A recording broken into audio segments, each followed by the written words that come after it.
Hello everyone and welcome to a new video, and today we're here to talk about pretty much is backwards compatibility important. And this is a thing that's been going on in the industry from my knowledge, probably around, pretty much when the PS2 first came out. As we know, the PS2, at least I believe, is one of the first backwards compatible systems that would play PlayStation games on it, the previous generation. And that was a good selling point for the system. The PS2 to this day is still one of the best selling systems of all time. One, because it was an affordable DVD player, and it was backwards compatible with your PlayStation games, which was great. So, all in all, with that, you could play your PS1 games on the system for the most part without any problems, despite a couple games that had trouble with it. Now we move on to the PS3. People were expecting the same thing, and we got it in the beginning, at least.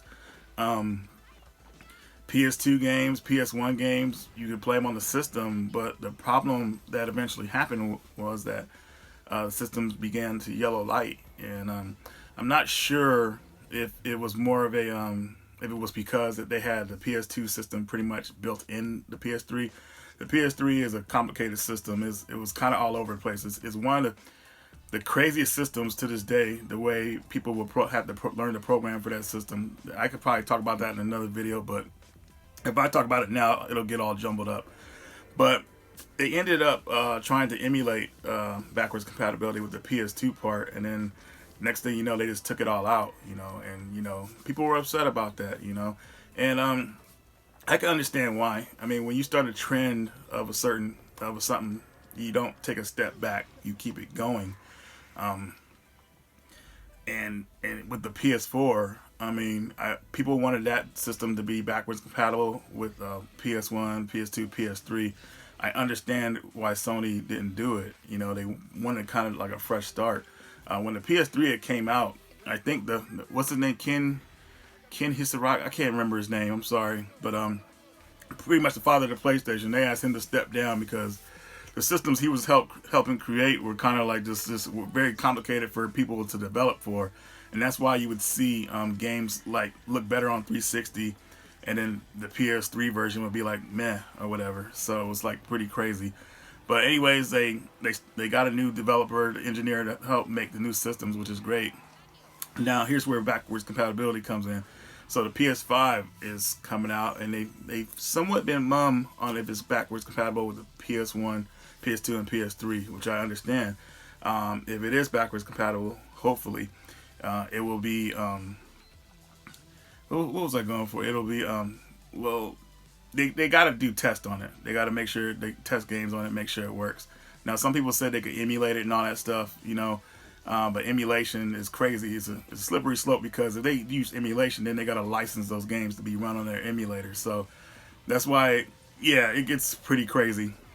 But here's the thing about where it comes with Xbox. Xbox has kind of embraced backwards compatibility, where Sony hasn't really done it with the PS4 and all that. So, that's a real strong point for Xbox. And I think with the new Xbox that's coming out, I'm pretty sure that they're going to have backwards compatibility again. So it's very important for Sony to get in the loop.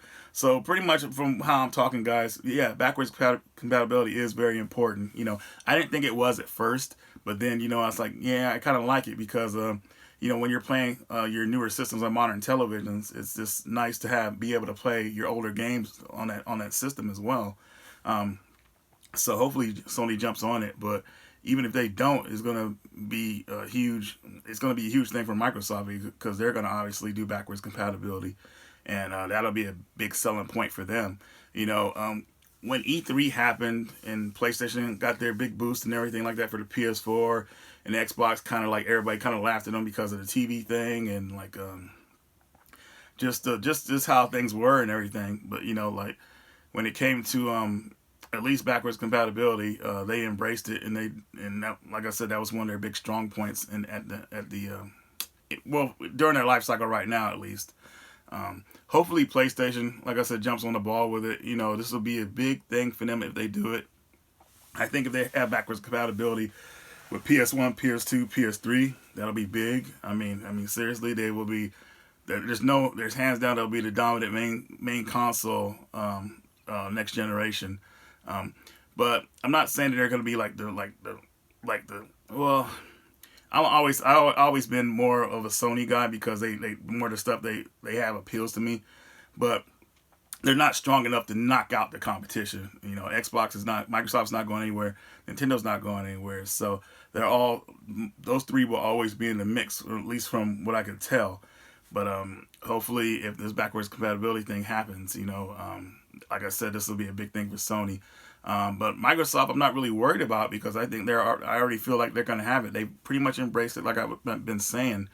And for me, you know, backwards compatibility was cool, but with the PS3, when my original PS3 died on me, which is right here actually, it's still here. I can't throw it away for some reason. It just but I kind of like just said, man, I just don't want to deal with it anymore. But now we have these these newer systems that are better built and not really breaking down like the PS3 did and the 360. I feel like it could actually work. So let me know what you guys think in the comments about it. Backwards compatibility. Do you really care about it? Backwards compatibility is I guess one thing it could do, like it could actually like with the PS1s, it had become worthless at a time because everybody would get the PS2 and they could play their PS1 games on that. So that kind of decreased the value of the PS1 system. Now, I'm not sure if it happened while Sony, well, yeah, it did happen while Sony was still selling them, but yeah, that's a whole other topic as well. But like I said, backwards compatibility to me it's important now. It definitely is. And if I could see the PS5 with pretty much backwards compatible with PS1, PS2, and PS3, I already knew it was going to be backwards compatible with the PS4. I'll be a very happy man. One thing I'm looking forward to, if it's backwards compatible with those systems, is pretty much the PS2 games. Because PS2 games, as we know, most of them were 480i. If they could somehow upscale them somehow, I don't know how they would do it. I mean, I'm not a technical man, but if they could do it somehow, I think that would be great. Make those games look a lot better. It's kind of like how when you play PS1 and PS2 games on a backwards compatible PS3, like that's at least from what I've seen, that's like the best they could look going through a console like the PS3. I don't know how emulation works when it comes to like upscaling the games. I mean, I think I've seen some on YouTube, some crazy emulations where the game looks like damn near like 3 times better. Like, whoa, what the heck? But that's all I got for you guys. I just wanted to kind of bring that topic up for you guys. So, like I said, let me know in the comments what you guys think about backwards compatibility. Are you excited for the PlayStation 5? Are you excited for the new Xbox system? I don't know if Nintendo's coming out with anything new. Their system's kind of weird because it comes in the middle of the life cycle of a generation. But we'll see what happens. I am not quite excited yet for the new generation systems, but once they start like talking about more features, especially something like backwards compatibility, I think I'll get more pumped up for it. But like, I'm not one of those people that buys a system when they first come out. I usually wait around 2 to 3 years at the most, then I'll pick up one.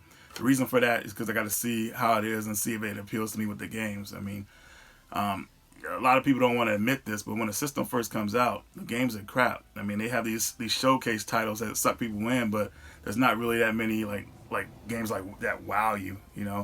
I'm trying to remember I think the N64. No, N64. I can't talk about the N64 because everybody likes Mario. So a system that had like some weak launch games. Well, 64 kind of did in a way. I mean, besides Mario 64, Pilot Wings and some other game I can't remember, but PS2. I thought that had a weak launch, but PS3, I thought that had a weak launch, but that's just me. But anyways, guys, that's all I got for you. Thanks for watching. Radical Reggie, and I will see you later.